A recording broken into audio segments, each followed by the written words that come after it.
The long-awaited mass production of the Su-57 is coming to the Russian military. It's taken more than 2 decades for this moment to come, from the initial concept of the 5th-generation jet to its current incarnation into a combat aircraft with incredible capabilities, potential and appearance. Let's take a closer look at what the latest and most advanced Russian fighter by the Sukhoi company is all about.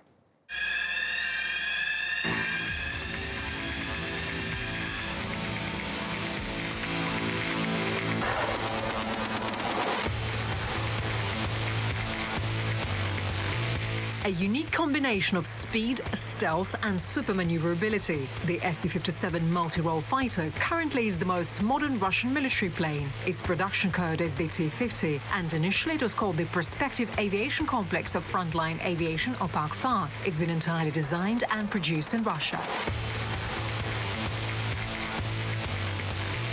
This is a super advanced 5th-generation Su-57 aviation complex. It's a brand new, unique platform, as its developers call it. And this platform is not building on the legacy of its predecessors, like the Su-27, Su-30 or Su-35. It is to become a parent to all the next generations of fighters and unmanned aerial vehicles. The Su-57 is a single-seat jet. The duties of the co-pilot are now performed by artificial intelligence. The plane combines the functions of an interceptor and a strike aircraft. It's filled with the best technologies the Russian aerospace industry has to offer. Powerful engines, excellent maneuverability and first-class avionics, including an active phased array radar.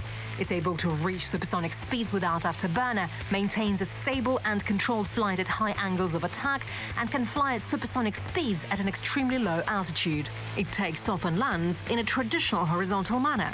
It's got an extremely short takeoff and landing distance. I can't say how short it is. It's a closely guarded secret, but presumably the length of an aircraft carrier flight deck should be enough for it to take off and land. So the jet can be adapted for the Navy without the need to be specially modified for vertical takeoff and landing, like, for example, the American F-35B or the old Soviet carrier-based Yak-38 and Yak-41 jump jets. Modification for vertical takeoff negatively affects the plane's speed, range, load capacity, and can even damage the landing surface of an aircraft carrier due to the hot exhaust from the nozzle. So all that, once again, speaks to the versatility of the Su-57.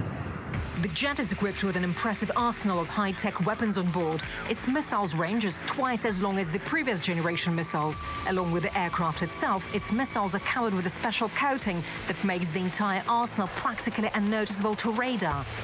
The jet has a target detection range of up to 200 miles and simultaneous tracking of around 30 targets. In the future, it will be equipped with hypersonic weapons. This plane will serve far into the future, to the middle of the 21st century. It has enormous modernization potential. On the basis of this magnificent aerodynamic platform, it'll be possible to create and develop new types of weapons. It has all the characteristics of a 5th-generation aircraft. At present, it'll be difficult to find a worthy rival to it. Indeed, for a long time, the American F-22 Raptor was considered the most versatile fighter in the world. However, everything has changed with the arrival of the Su-57. The 5th-generation F-22, which has already ceased production, was created for the domestic market only. It's an air superiority fighter equipped primarily with air-to-air missiles. Later, the Americans created another 5th-generation F-35 bomber specializing in ground and naval targets. In the F-35, developers put stealth technology at the forefront. The jet's become part of the F-35 program and sells in other countries, with parts also produced abroad. But the F-35 does not have the ability to effectively solve fighter missions in the air, and its maneuverability is inferior even to some 4th-generation aircraft. So back in the early 2000s, the Russian military set a task for the Sukhoi company to create a multi-role fighter that would be superior to both the F-22 and F-35 aircraft. So here it is, all in one. It's been designed to gain superiority in the air, meaning it's an interceptor that can employ guided air-to-air missiles. It's also a bomber, being able to strike ground and naval targets. It's a flying information center that provides other airplanes of its group with necessary data. And it's a perfect close-range dogfighter thanks to its outstanding maneuverability. Plus, it's got that magnetic beauty.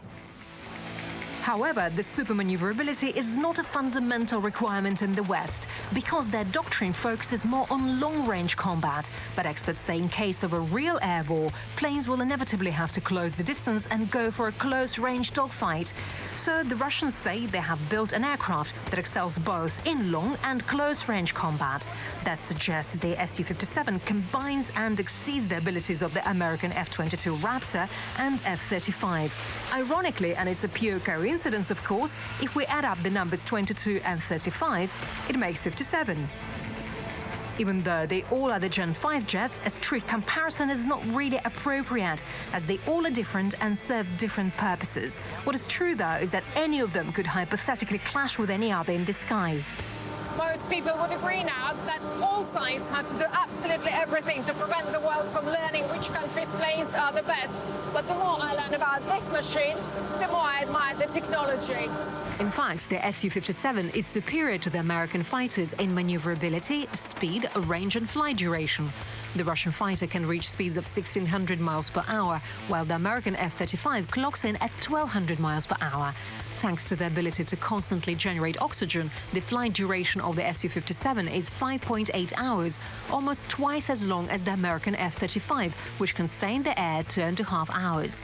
The maximum combat load of the Russian aircraft is 22,000 pounds, while that of the American plane is 20,000 pounds. The maximum takeoff weight of the Su-57 is also bigger, 78,300 pounds versus 70,000 pounds. The service ceiling of the Su-57 is 65,000 feet, and the F-35 service ceiling is 50,000 feet. The jet is being built as a stealth fighter thanks to its special radar-absorbent materials, coatings and shape. Its bombs and missiles are carried in special internal weapons bays. All that makes it practically invisible to enemy radar, including infrared eyes. Plus, a special pixelated coating gives the effect of a blurry contour, which somewhat distorts the boundaries of the plane. However, some Western experts claim it's not as stealthy as its American rivals. Of course, radar stealth significantly increases the combat effectiveness and survivability of a plane. But without high flight performance and the full range of combat equipment, stealth itself is meaningless. The Su-57 has a combination of all those characteristics, and that makes it an absolute world leader.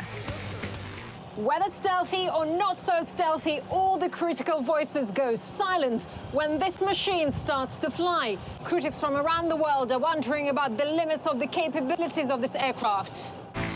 The supermaneuverability of the Su-57 comes courtesy of its aerodynamic configuration and twin turbojet engines. The aircraft is currently being produced with a so-called first-stage engine, and second-stage engines will be installed on the mass-produced versions in the not-so-distant future. The Su-57 uses a thrust vectoring control engine, meaning its nozzles can deviate diagonally.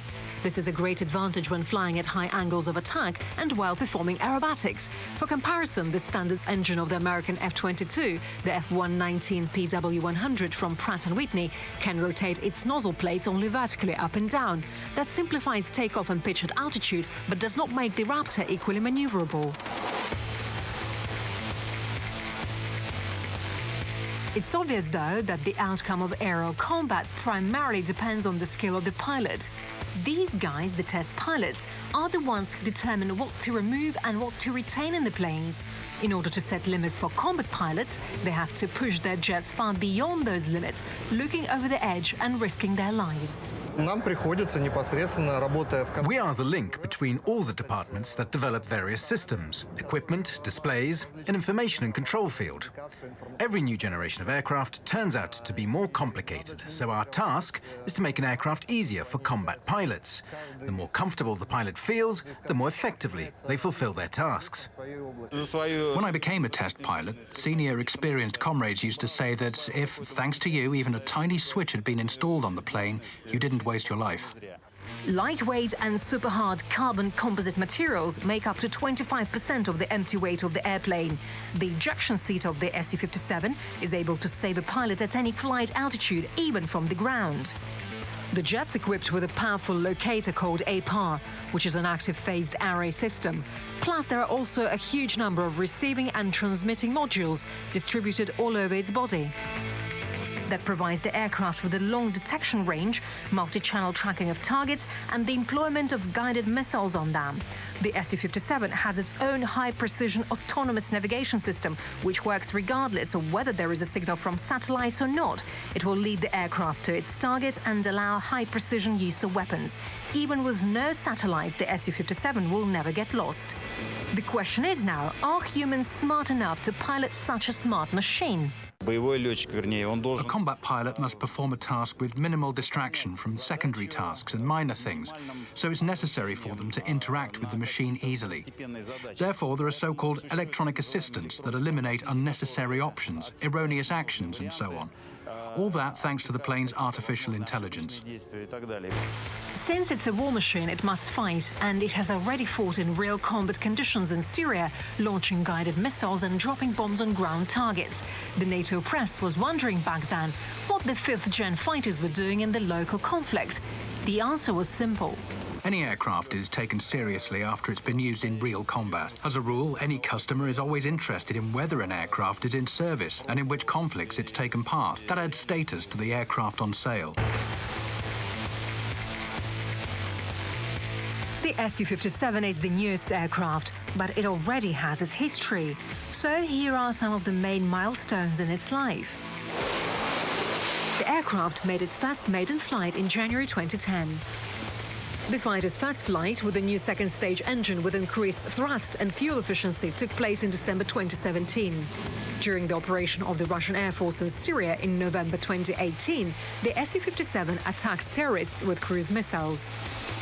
In September 2019, the first joint flight of the Su-57 as a leader aircraft and the heavy strike drone Ochotnik or Hunter took place. In December 2019, the Sukhoi company lost one of the machines right before its transfer to the army. It crashed some 60 miles from the Komsomolsk-on-Amur plant in the Siberian taiga during a test flight. But despite some failures, the plane's design is now totally completed, and it is planned that by 2028, 76 mass-produced Su-57 aircraft will be in service with the Russian Air Force. The more powerful the weapon, the more likely it will never be used, I believe. It's an element of deterrence, like any other weapon. We're not creating things to attack someone, but if it is required that we defend ourselves, we must be able to do that adequately and respond properly to all the modern challenges of science, technology, and aviation. There's still quite a long road ahead for the Su-57. It has yet to showcase its enormous potential, and no doubt we will hear more about it soon, as it will definitely be on the radar of journalists and all those who admire the aviation industry. And today, it's starting a new page in its life. Yulia Shapovalova, RT.